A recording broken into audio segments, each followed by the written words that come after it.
So we are back. I am going to stop doing the whole full hi thing because I've been watching some of my recordings. I'm not feeling it.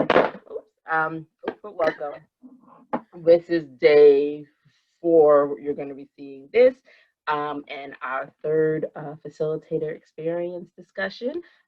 Today I have with you Claudette, and Claudette is a facilitator for the Newark location.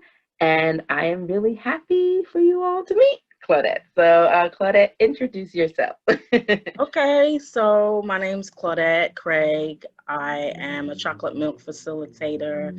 I've been doing it for over a year, maybe two. Um, and before that, I'm a birth worker. I'm a certified medical assistant. So medical is something that is always been of interest to me, especially OBGYN. So I transitioned from that to being a doula, to being now a chocolate milk facilitator, and to aid women and support them in their breastfeeding journey. Welcome. Thank you. How did you hear about Chocolate Milk Cafe, Claudette? So somebody that I trained with as a doula sent me a flyer to my phone and said we should go and see what this is about.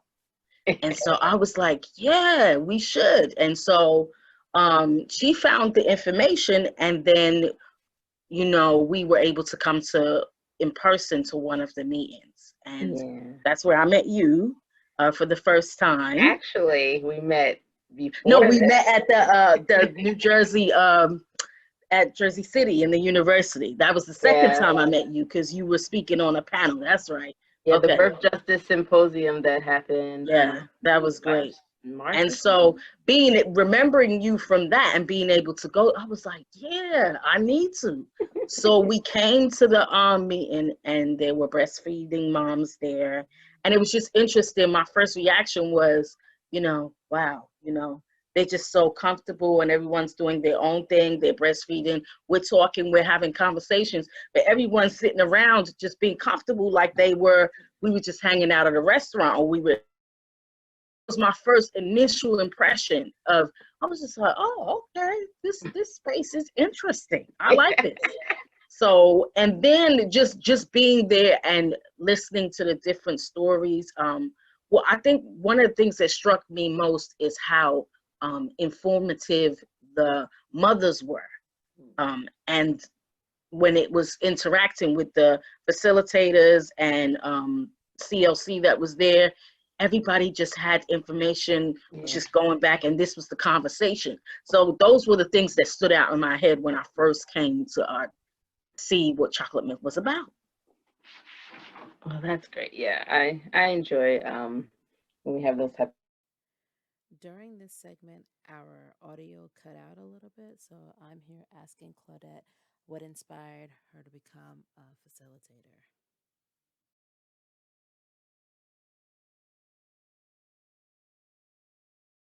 So, Well, to be able to support people, more information is needed, and mhm. so being a part of chocolate milk was first for myself, because getting the information, knowing that I was a mother who want to breastfeed, was like really important to me, because you just don't want to go in there telling them anything.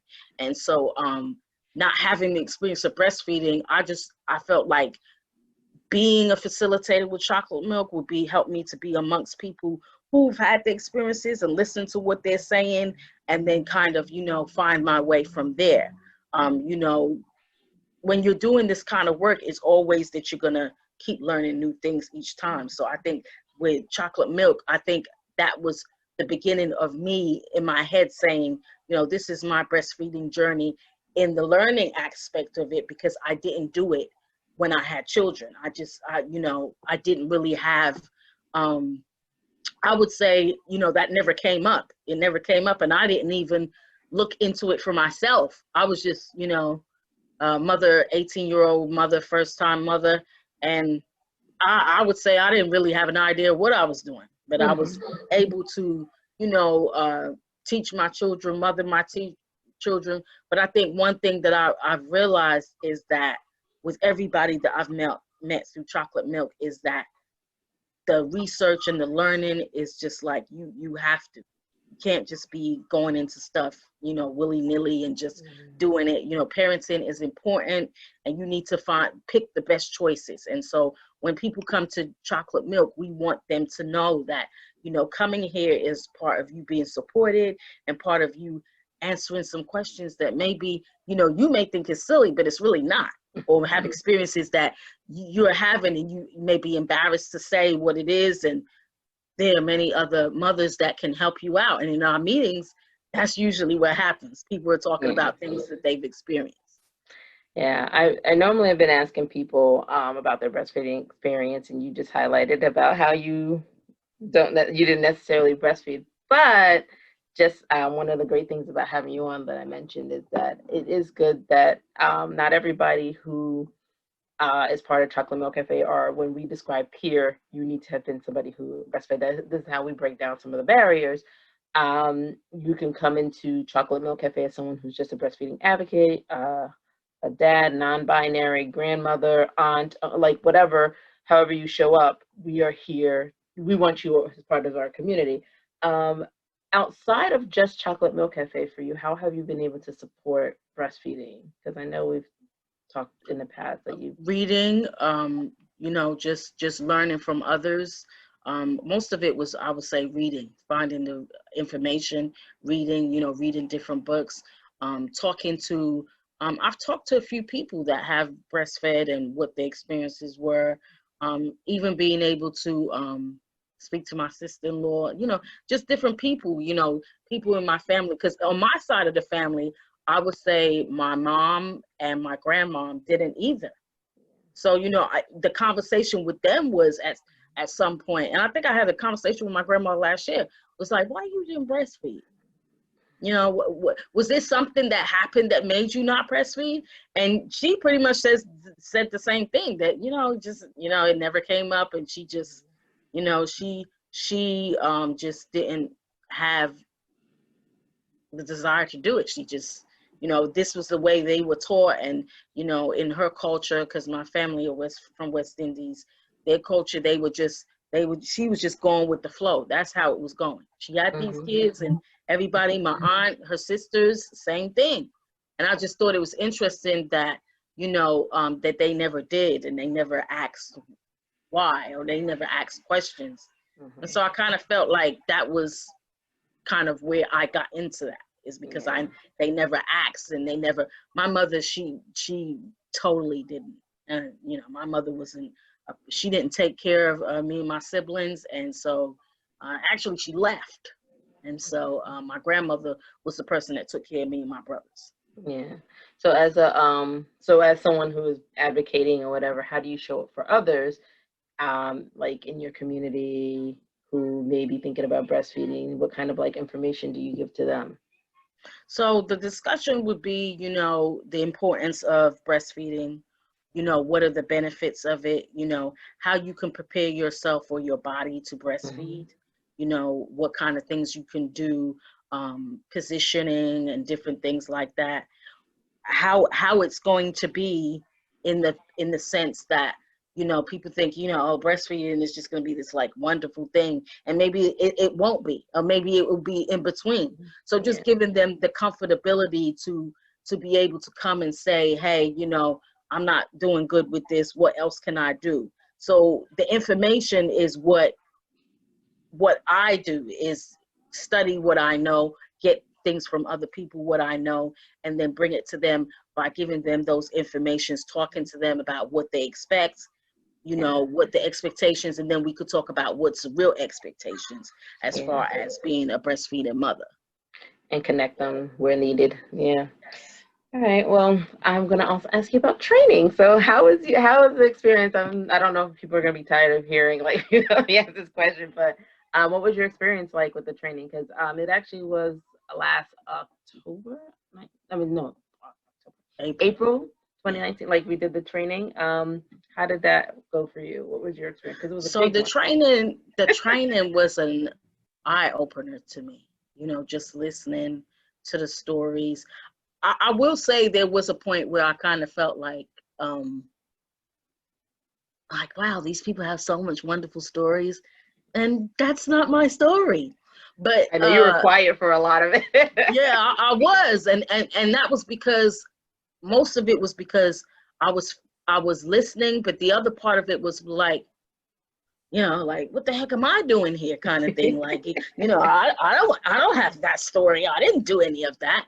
And so at first there was a little bit of apprehension I think I had, because I was just like, that's not really people are not gonna want to listen to you, and you haven't really, you never went through it. So, it's like talking to a wall. But still, I feel like I never had a doula when I had kids. So, I became those things, and I feel like it doesn't matter to the point where you can't help somebody or you can't choose. It's because I didn't, and that's why I want to pursue and help people do it. So the training was an eye opener to me to see those women, and most of them I would say younger than me, to have so much information and knowledge. And I was just thinking to myself, gee, I kind of feel like I missed out a little bit, like I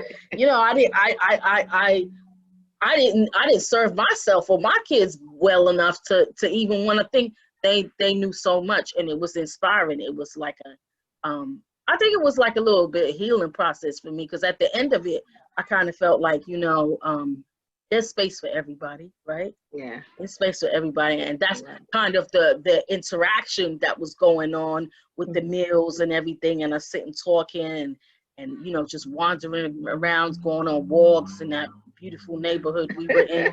I just kind of feel like at that moment, there was, I had a seat at the table, if you want to say it that way. Well, you can consider yourself one of the trailblazers.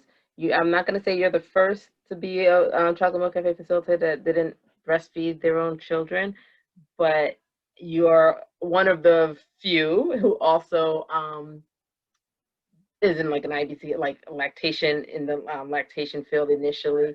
And that's a trailblazer. You'll be able to support and mentor other people down this road and show that there's a space for you. All you have to do is just be an advocate, and your story of saying how empowered, it reminds me of my mother-in-law saying to me that, oh, you know what, I wish I did breastfeed. Like, after seeing the journey that I went on, like, she having this epiphany, she's been pretty good. Not that she was like negative in the beginning, but I've seen a change in her, like the sport, like, oh, this is like a great thing. So like it's so much to know, and it's so much, and these times are obviously different from when I started having children. And I just don't know what it would be like. My daughter-in-law now, she breastfed both kids, and it wasn't even a conversation where I'm asking her, oh, you gonna breastfeed? It wasn't even the conversation was really she was asking me things to help her, like what can she do and different things like that. So even though she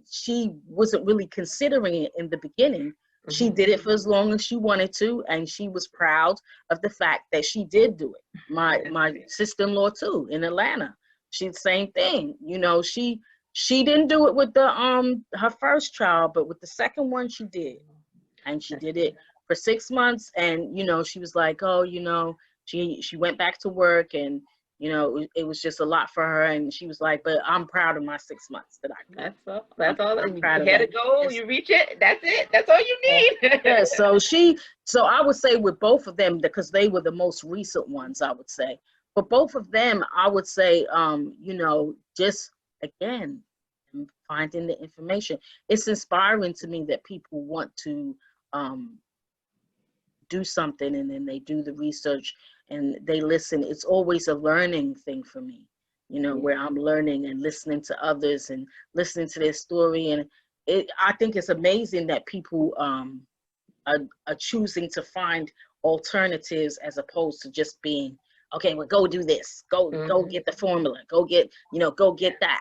And so I think with the training, it really helped me to see all of those things and to look at it in a different way, because it doesn't have to be negative, right? Yeah. And so the apprehension soon went away after that training, and just being together in a room full of people and different backgrounds and different, you know, coming from different places and different experiences, that in itself is a teaching as well.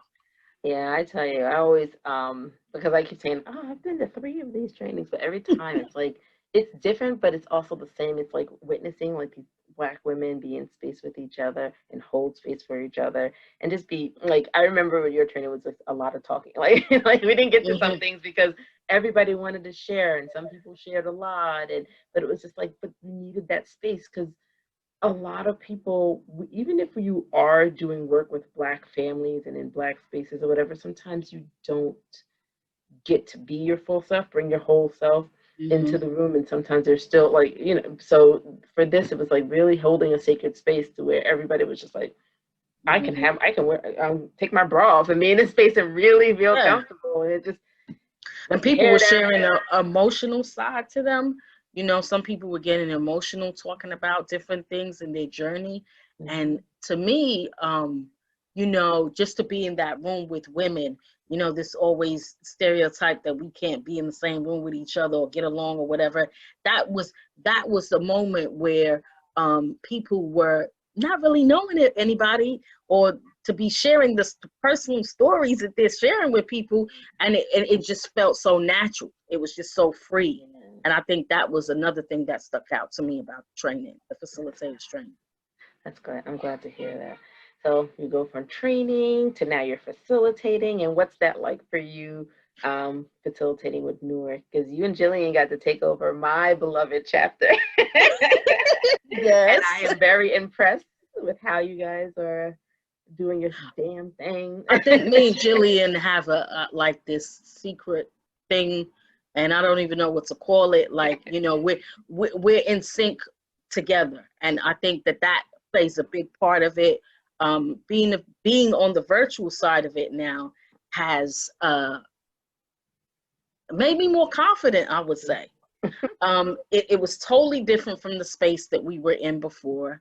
And I would say what a difference a year makes, because people were they're coming on to the virtual, they're bringing other people to the virtual, you know, we're having just genuine conversation. It's like tea time.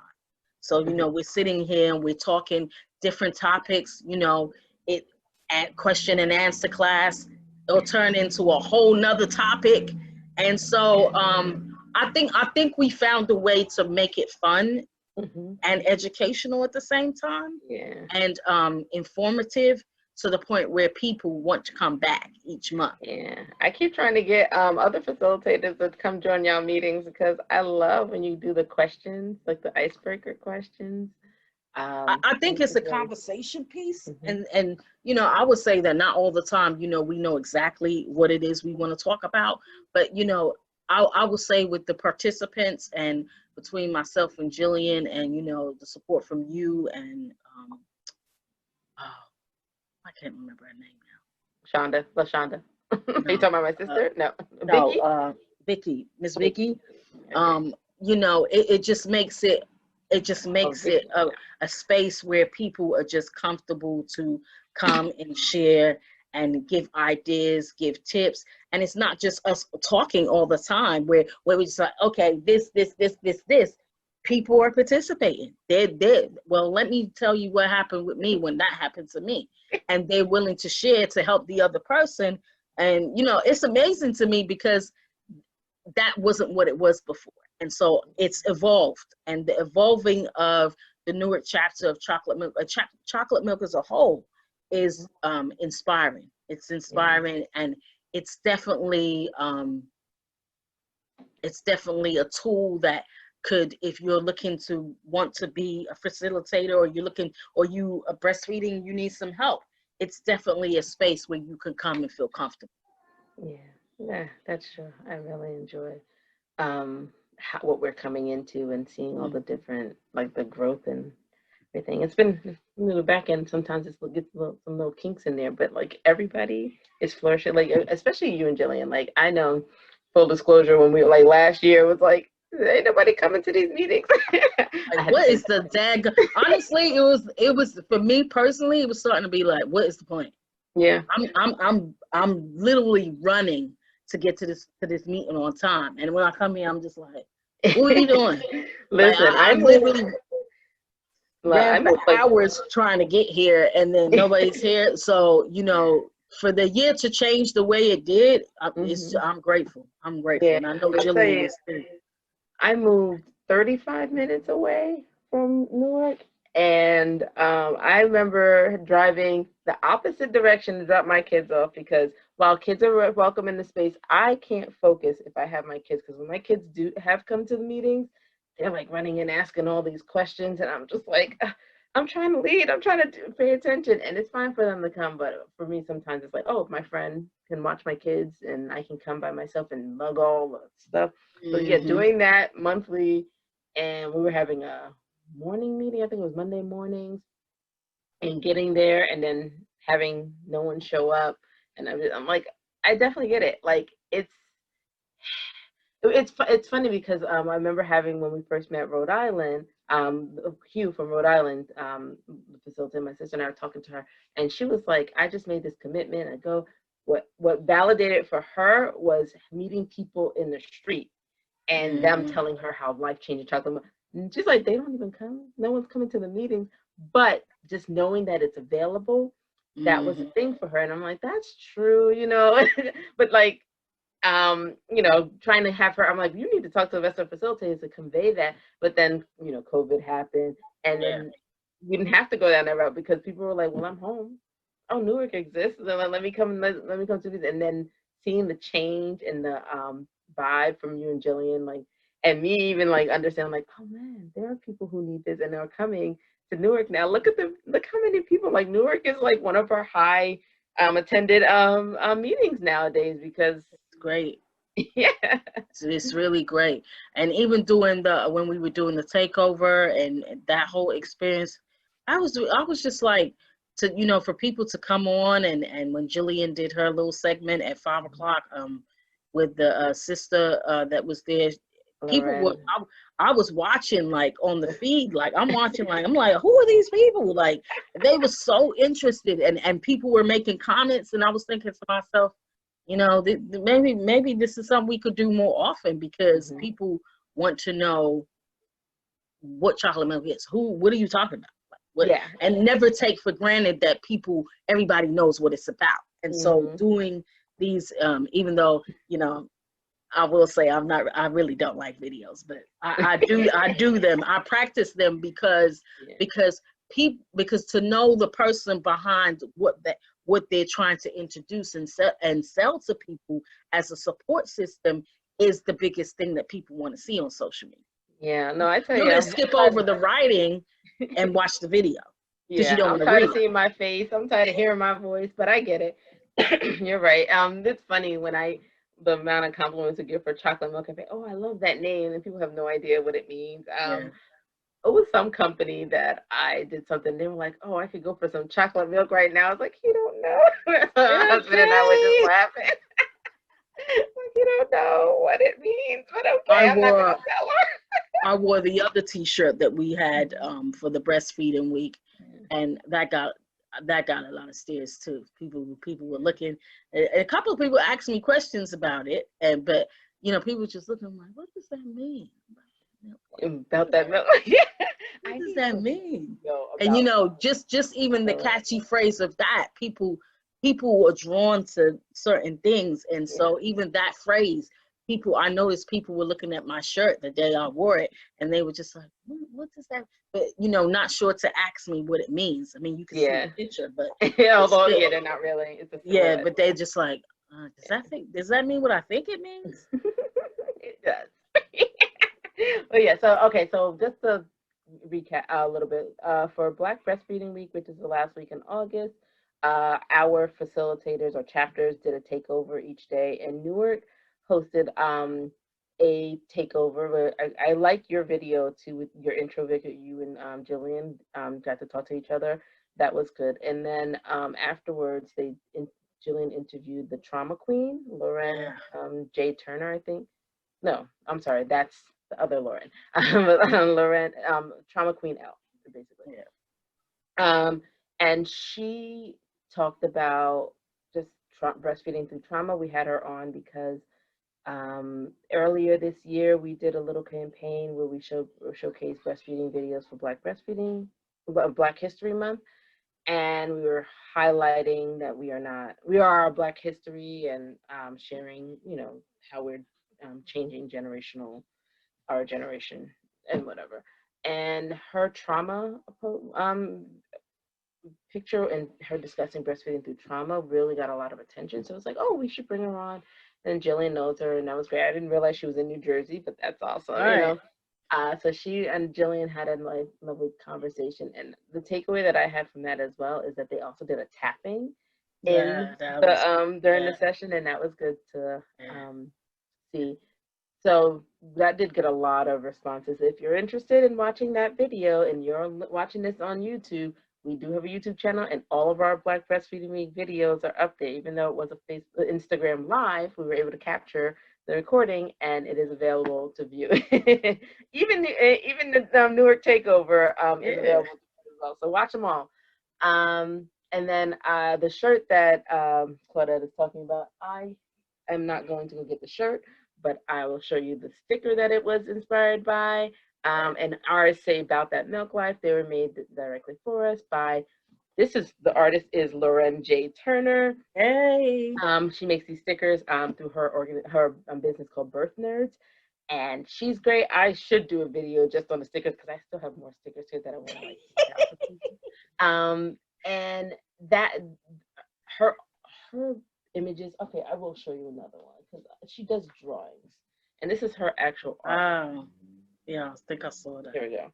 And this is Lotus Birth, in case you don't know what that is. So she drew that baby. Like, her artwork is amazing, and she does these lovely photos. And then she does the stickers and T-shirts, and we just hit her up about some stickers. And then my sister was like, "Oh, can we get that into a shirt?" And we're like, "Sure." And she suggested us put some type of writing on it, and we tried to figure it out. So it's been great collaborating with her. I recommend you go over to Birth Nerds and check her out. She is awesome. She's also the inspiration behind why on Saturday I'm doing a discussion about inclusivity in the lactation community, because she's highlighted that people who are non-binary or of the trans experience don't get as much support within Breastfeeding Awareness Month or whatever. So trying to use more inclusive terms, lactation, body feeding, chest feeding, human milk feeding, all those terms. So you will hear me especially try to use those terms when we're talking about all this stuff. But again, when we're talking about personal experiences, I will use breastfeeding because that's what I identify with. But yeah, we use all those things. So just I want to give you some, just so you're not wondering what we're just talking about. But before we close out, because I can talk to Claudette forever because I am enjoying this conversation and I am a human milk nerd talking about being a birth nerd. And you also hear my kids very loud in the background. I have just promised them food, so when we're done, I'm gonna go feed them. But okay, so moving forward, Claudette, I am curious.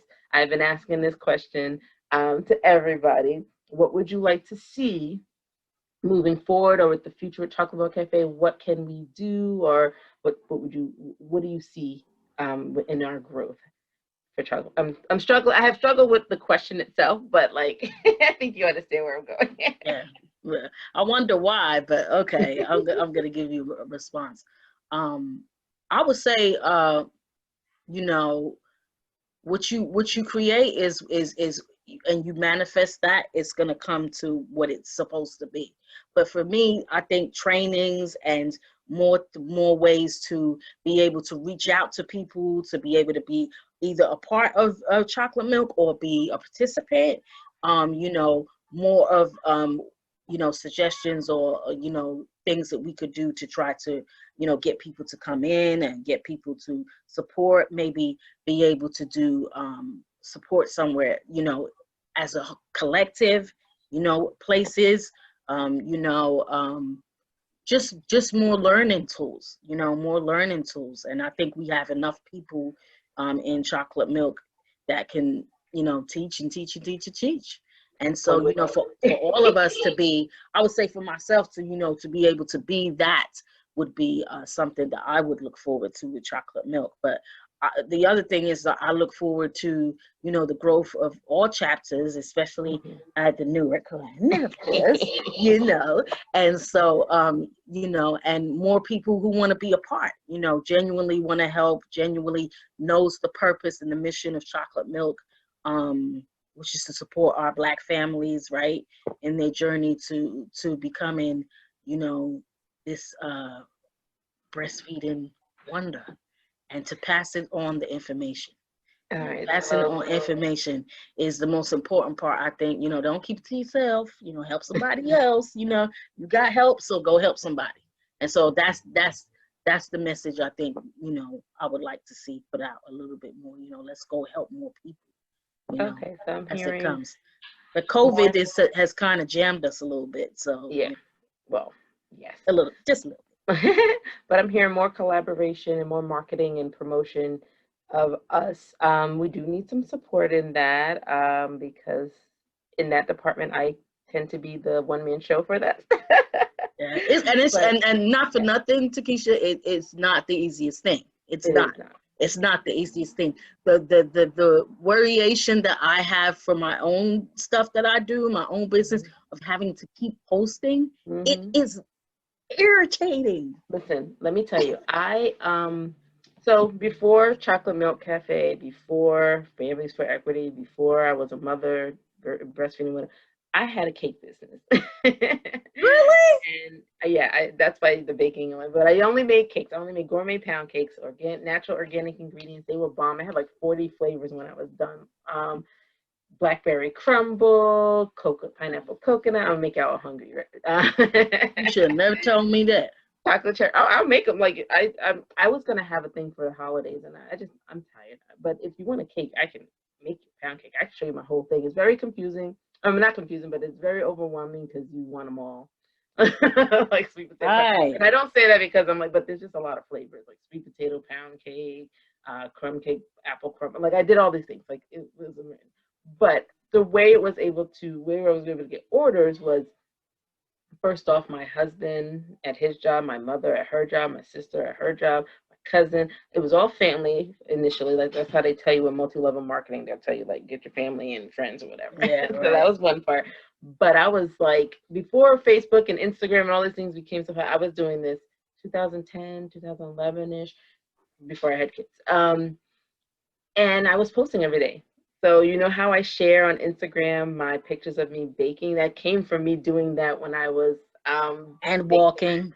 And walking. Oh yeah, but that social media aspect came from when I was doing my cake business. I knew that if I was showing people what I was doing, and every time I was making a new recipe, I would post it. That got me orders, right? So, but it was like a job in itself, you know. So it's hard. Like now that I'm like, do a Chocolate Milk Café, I'm like, I could do social media for us or whatever, but then that's all I could really do. So we need someone to be on that job alone. And when you're, as someone who's an entrepreneur, when you're doing stuff like all those little things that you need to do for your business to grow, there's reasons why big companies have like a social media department, or they have like a marketing department or IT department. But when you're when you're an entrepreneur, you are your IT department. You are your I just don't have time, and I'm about to transition that over to somebody because I can't do it. And it needs to be somebody who that's like their thing, that they're doing it anyway, because once you really start getting traction, then you have to monitor comments. It's a whole thing. I could do a whole dissertation on you should. Look, I mean, when I take a break from Chocolate Milk Cafe, which my kids are hoping for, then I'm gonna start to do some personal stuff, and I'll put it out here, and that wasn't intentional here, but that helping people grow in with their businesses and help with the image is something I have a passion for. I would love to support people on those things. Yeah, hit me up if you need like help with your logo or like making it like everything looking a certain way. I'm like a retard, to be honest with you. I have no idea. Like, you know, people have given me hits and tips, and it's just so annoying. Like I just want to focus, and I know that's not right, but I just want to focus on what I'm doing as opposed to, because I have so many things to do. And when you're the one-man show, I'm exhausted 24/7. Okay, we're gonna help Claudette with her ableist language as well, everybody. So we don't use the R word. Full disclaimer, like I'm gonna support you in that. I don't want us getting like a bunch of. We're gonna work on it. That was a slip of the tongue. Yes. We're gonna work through that. Okay. Pardon me. But we're also going to help you with some of those things. Like, yeah, hit me up. We'll talk about that. That is my, like I said in the introduction video, that is my passion. That's what I help bring to the table, trying to make things look a certain way. I'm not the expert or the best person, but I try to use my eye and help with that. And I would love to help. I have a big pet peeve with sometimes when I see some businesses, and I'm just like, but just a little tweak, like the font. My friend, oh my God, my friend, we talk about. Yeah, see, I'm not a creative that way, and I know that about myself because I know people that are creative, and so when people are going with this color doesn't look right there and the font size doesn't look, I'm just like, how do you even see that? Like, what do you see? Like, because I'm just looking at it and be like, oh, that looks nice. Yeah, it looks nice. And so for me, that is, when you know that that's not your element, I just choose to let someone who I know is the professional to do it, because and then, the point is that you want to grow your business as well. So like, it's just like, I don't have time for that. Right? And it's I mean, again, this is off topic from what we're talking about, but sometimes this goes back to the capitalism and the white supremacist structure of things. Mm-hmm. In a way, like, to be, we all need to be within community. Like, you have this business and you have an expertise in this area, you should be able to reach out to somebody else. But sometimes it's, oh, you don't have the money or whatever. But I'm into like bartering and working with each other, and like, I help you out here, you can help me out here, and working in community with one another. And this is one of the things. It's a slow process, but I feel like that's what we're getting at a Chocolate Milk Cafe. Like, we're seeing, like, for instance, Jillian, your co-facilitator, trying to work with her to see how she can help support and be part of Chocolate Milk Cafe. It's like, what is a passion for you? What works well for you? And like trying to zone in on that. And even when we're looking for other people, it's like, okay, maybe you don't work well with numbers, or you can't do this, but there is something that you can do to support the community and help us out. And it's been a thing. And I feel that we're finding the groove for a lot of those things. And I have a big old thing over here of all of the roles that do the Chocolate Milk Café that I need to take off my plate. And I'm like, one day I'm gonna find somebody who's great for this one, and I'm gonna find someone who's good for this one. We're looking. We just keep working it out. So yeah, the same thing for your business entrepreneurs. Anybody who's out there trying to get something started, you'll make it work. Like Claudette was saying, you put it out there into the atmosphere, and it'll come back. It'll draw people, and I feel like people want to come to the sessions every month. They're looking forward to it. Even after the meeting, sometimes of the last month's meeting, people registering for the next meeting, and that's just like a month away, and it's just like, wow, they registered already. They don't want to forget. They don't want to forget to do it, and so. They're gonna be very sad when they learn that y'all not meeting in November and December. Did Julia mention that? I think she mentioned it. I think she did mention it, to go, and she invited them to go over to the East Orange location and do. Oh, that's a good idea. And do the go to the East Orange where Vicky's there and Norlandi. And so I believe she mentioned it in the last one, but we need to mention it again for November and December. But come January, we'll be right back to it. We'll be right back to it. So, need a little wind down break a little bit. Oh, well, you're right. They fall on holidays, so yeah. Whether you observe. I know I'm gonna be with my family at least Thanksgiving. Christmas, I don't know, but like I'm working, and then I'm doing other stuff in the community for the holiday season. So. You're gonna need a break either way. COVID has me in the house. I am not going. I need a vacation. It's the first year I haven't traveled anywhere, and I got like ants in my pants. So I need to go. I need to get on somebody's plane, and I need to go. But it's just not the thing to do right now. And I'm, but this year has, even the regular little day trips I used to take to New York or Harlem or whatever, I just haven't done anything. It just, I'm trying to catch one thing before it gets cold. Yeah, I feel you. All right, well, I'm gonna wrap up here. Thank you so much, Claudette. I'll stop this recording so people aren't just hearing us just chat. But thank you for joining us. Hopefully you're learning something or you're getting at something on these recordings. I will repeat that if you have any questions, anything we didn't cover, anything you want to know about, let us know. Comment somewhere. We'll see it. YouTube, Instagram. I'm posting these everywhere. You're getting them even in your email. So let me know. And you all have a lovely day. Thanks for having me. Bye.